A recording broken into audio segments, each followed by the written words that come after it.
First things first, you're going to need a Facebook account. So if you don't have one already, sign up for Facebook, log in, and go to facebook.com/groups. There's also a button in the left-hand column for groups.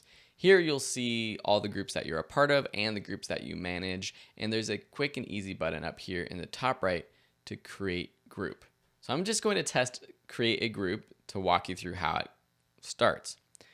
So the first thing is when you first create a group, they give you this option for if it's inside or outside the college that I signed up with. I'm not actually sure if this shows up for everyone now because it used to be where when you sign up for Facebook, you had to be in college. So that I signed up when I was at Loyola Marymount.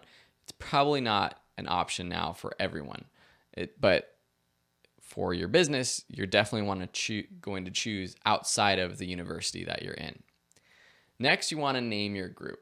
Briefly, you want to make it specific, keyword friendly, and unique. There's so many groups on Facebook. You're not just going to create a group called Photography Club because no one's going to be interested in that group because there's lots of other photography groups out there. Not until you have a big group with lots of people will you want to change the name of your group to something more general like that. So for me, I would call this Digital Marketing Masterclass. And when starting out, maybe even something called something like Student Group, something like that. So we know that if you're a student of this class, you're going to join this group. When you start a group, you're going to have to add at least one other person to the group to make it a group. So hopefully you have a friend that's interested in the topic that you can add here. Next, you want to select the privacy. There's 3 options: public group, closed group, secret group. This depends on what you want to do, but if you want to grow a group for your brand, I would put it as a public group. This means that anyone can see the post, its members, and their posts. A closed group is a little bit different, and that might be another good option. Anyone can find the group, see who's in it, but they can't see the posts. I like showing the posts as in having a public group, so people are incentivized to join. It also works the other way. If you don't see the posts, it might build that curiosity. So that's another reason to do that. But if you have an active group and you're posting all of the time, why not make it a public group? A secret group is great if you want a group of friends, or even for your brand or business, if you're doing some sort of premium group that only certain select people can get into. But that's not going to grow fast because no one's going to be able to find it unless you send them the link or someone shares it. So for now, I'm just going to actually leave it as a closed group. You'll see that if I don't add another person, it's going to ask me to add someone. So let's go ahead and add our favorite co-instructor, Diego Davila. And then I'm going to click create. And right now I'm also going to pin it to the shortcuts, which is the menu on the left-hand side of Facebook, so that it's easy to get to this group. It'll ask you to choose an icon. So just find something that is related to the group itself. You can always skip this and do it later. If there's not an icon that is specific to your group topic, just find something that gives the vibe of your group. So for example, I might put this trophy because we're all winners as digital marketers. And then click OK. Now you have your group. You can easily invite members over here by clicking in this Add Members button and adding any members, any of your friends. You can also add your group photo, which we'll get to. And then one other important thing is this Manage Group button. Here are the different tabs of your group that you'll see. You have members, events, which is cool because you can create events within a group. If you click Manage Group, you'll get all of these different options. You can actually schedule posts in a group, which is cool. You'll see all of your member requests for people who want to join your group. There's also reported posts if anyone reports a post to you or to Facebook, or any notifications. If you click this little 3-dot more drop-down menu, there's another very important menu that's kind of hard to get to. It's the Edit Group Settings. This is where you want to fill out your description, the tags, all kinds of other things. So first, you're going to pick a group type. Again, this depends on what you're going to do.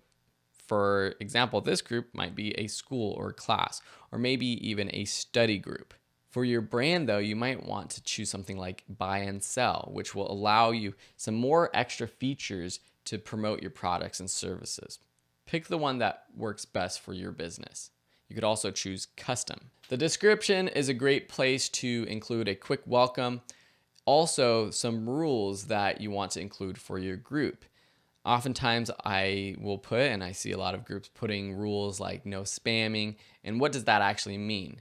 If I'm posting this group or having this group for digital marketing students, I don't want people posting spam about products and services, affiliate marketing kind of thing. That could really make this group not fun. So I would include that in the description. Next, you have tags. You have 5 options for tags, so choose them wisely. This helps people find the group when they're searching on Facebook. So you want to make sure that you're using the keywords related to your brand. When you start typing, you'll find interests and keywords that are used on Facebook. So if I type marketing, there's this interest for marketing. If I type digital marketing, you can see that fewer people like this. So I would choose the one that more people like, because that means more people are probably going to want to find this group. That's if you have a public group that you want to grow large. But I will also pick related topics. I won't just do marketing, digital marketing, all the marketing tags. I would choose something like YouTube, because that's going to get a lot of people interested in this. Social media, something like that. Now, these are just topics. It does just help people find groups. So for example, Social Media Examiner is another brand itself.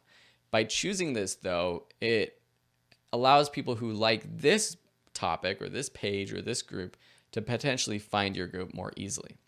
So just like we've done before with posting YouTube videos, use tags that are specifically related to the topic of your group, but also surrounding topics that will help people find your group.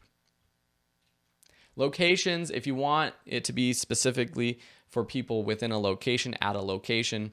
Most of us won't be doing that.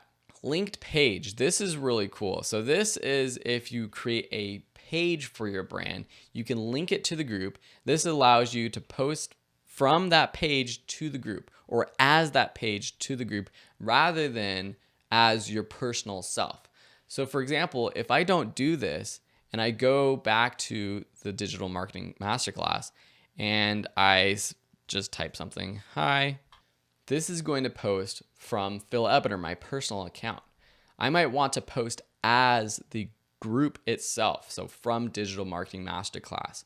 And so that is how, if you go into your group settings and you link a page, that's how you do it. I definitely recommend customizing the web and email address for your group. So for this, I would call it digital marketing if that's available. The SEO of the URL might help people find it potentially in search engines. There is a note that says if you have 5,000 members or more, you can't change your address though. So be wary of that. I might want to do a little bit shorter. So digital marketing students, hopefully that's available. Not available. Okay, so you see that it's a little difficult to find something, but hopefully your brand name is available. If not, you're going to have to get creative. Here you can also change the privacy settings. The other interesting thing here is the membership approval. Right now it's automatically set to any member can add or approve members. I want everyone to be able to add members, but I as the admin want to approve people for this group. If it's just your brand, you might want to just leave it on this. This will help your brand group grow even faster. But if you start to get a lot of spam messages and comments, then you might want to change it. Another thing that can help you filter out people joining your group is this membership request. You can click the Ask Questions button and you can ask things like, for example, this group, I would ask, how did you find this group? Or are you a member of the course on Udemy, etc. And so this allows you to ask questions to make sure they're interested in your topic. I have this on some of my other groups, for example, the Online Course Masters group, and I ask questions like, how did you find me? How many courses have you already taught? This also gives me a little insight to who is joining my group, and that tailors what kind of content I put on that group. A lot of people haven't even created a course yet, but they're interested in creating online courses, and I get to know that by these questions. So a little bit of market research there too. You're allowed 3 questions. And then posting permissions, you can choose between whether everyone can post to the group wall or just admins. I leave it as everyone who's a part of the group. Again, unless you get a lot of spam messages and you want to be the only one that has actual posts pop up. So that depends on what style you're going for. If you do allow members to post, you might want to check this post approval box so that you actually have to approve people's posts before they show up on the newsfeed. And since everyone who joins this group is automatically enrolled in seeing the posts to the group on their newsfeed, that might be kind of important. All right, that's it for this lesson. We all know how to create social media graphics right now. So you can head over to canva.com, use Photoshop, whatever tool you have to create your group photo. But first you got to create your group. So following the steps from this video, I hope you've already started to create your group, because it's a great way to grow your brand and really build that tribe of not only followers, but fans who will be your best customers going forward.